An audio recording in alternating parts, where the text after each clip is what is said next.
निर्यातक्षम द्राक्षांच्या हंगामाला सुरुवात. पळशीगाव करते 8 ते 10 हजार टन द्राक्ष. सांगली जिल्ह्यातून निर्यातक्षम द्राक्षांच्या हंगामाला सुरुवात झाली आहे. खानापूर तालुक्यातील पळशी हे गाव निर्यातक्षम द्राक्ष उत्पादन करणारं गाव म्हणून ओळखलं जाते. एकट्या पळशी गावातून दरवर्षी 8 ते 10 हजार टन एवढ्या द्राक्षांची निर्यात युरोपच्या आखाती देशात केली जाते. यंदा 80 ते 110 रुपये एवढा दर मिळत असल्याने द्राक्ष शेतकरी समाधान व्यक्त करत आहे. यंदा सांगली जिल्ह्यातील द्राक्षाचे उत्पादन कमी झाले, मात्र पळशी गावातील निर्यातक्षम द्राक्षांच्या उत्पादनात घट झालेली नाही. नमस्कार, मी अजितराव जाधव. मी मुक्काम पोस्ट पळशी, तालुका खानापूर, जिल्हा सांगली या गावचा सुशिक्षित शेतकरी आहे. माझ्याकडे आज माझी वैयक्तिक 5 एकर एक्सपोर्टची द्राक्ष शेती आहे.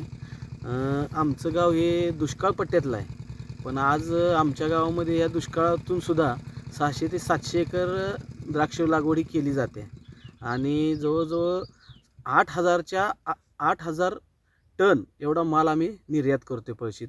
100% आमच्यात निर्यातक्षम द्राक्षच आहेत. सगळे शेतकरी एकदम झटून द्राक्षबागा करतात आणि त्यातून आम्ही एक्सपोर्ट करतो.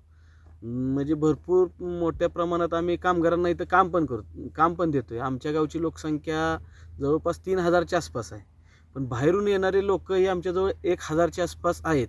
म्हणजे एवढे लोक आमच्या इथे येऊन काम करतात आणि आमच्या गावानं म्हणजे भरपूर म्हणजे स्ट्रगलमधनं ही परिस्थिती आज आमची चांगली झालेली आहे.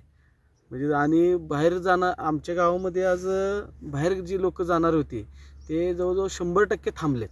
जो तो शेती करतोय आणि सदन व्हायला लागला आहे किंवा आर्थिक परिस्थिती ज्याची चांगली झालेली आहे द्राक्ष शेती. माझे नाव किरण चंद्रकांत गाडगे, मुक्काम पोस्ट पळशी, तालुका खानापूर, जिल्हा सांगली. मी माझं शिक्षण BA कंप्लीट, त्यानंतर मी ITI केला. ITI केल्यानंतर मी मुंबईला जॉबसाठी गेलो. तेथील परिस्थिती, तेथील राहणीमान आणि तेथील जीवन काय असतं हे बघून मी निर्णय घेतला की इथं काय आपल्याला गावाकडच्या लोकांना तिथं काय शूट होत नाही. त्यानंतर मी गावाकडे आलो. त्याच्या आधी माझे लहान असताना वडील एक्सपायर झाले. त्यानंतर पूर्ण आमचं कुटुंब ढासळलं होतं. त्यानंतर काय माझी चांगल्या संगत असल्यामुळं, मला कुठलंही व्यसन नसल्यामुळं मी द्राक्ष शेतीत पार्टनरशिपमध्ये द्राक्ष शेती करायला लागलो. बागेत कामाला जायला लागलो.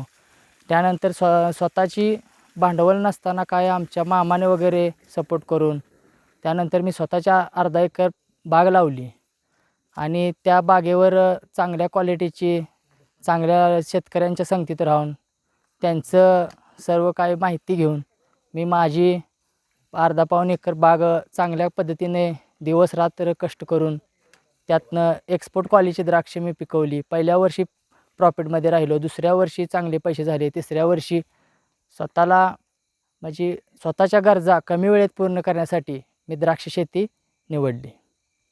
बाहेरची वाढती महागाई आणि नोकरी ह्यावरचा अभ्यास करून किंवा असा मी विचार केला की नोकरी केली तर आपल्या वैयक्तिक लहानपणीच वडील वारल्यामुळं माझ्या काय गरजा पूर्ण होणार नाहीत.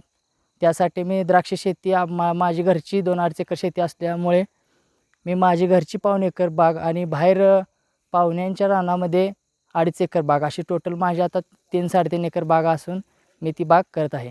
Bureau report SBN Marathi, Sangli.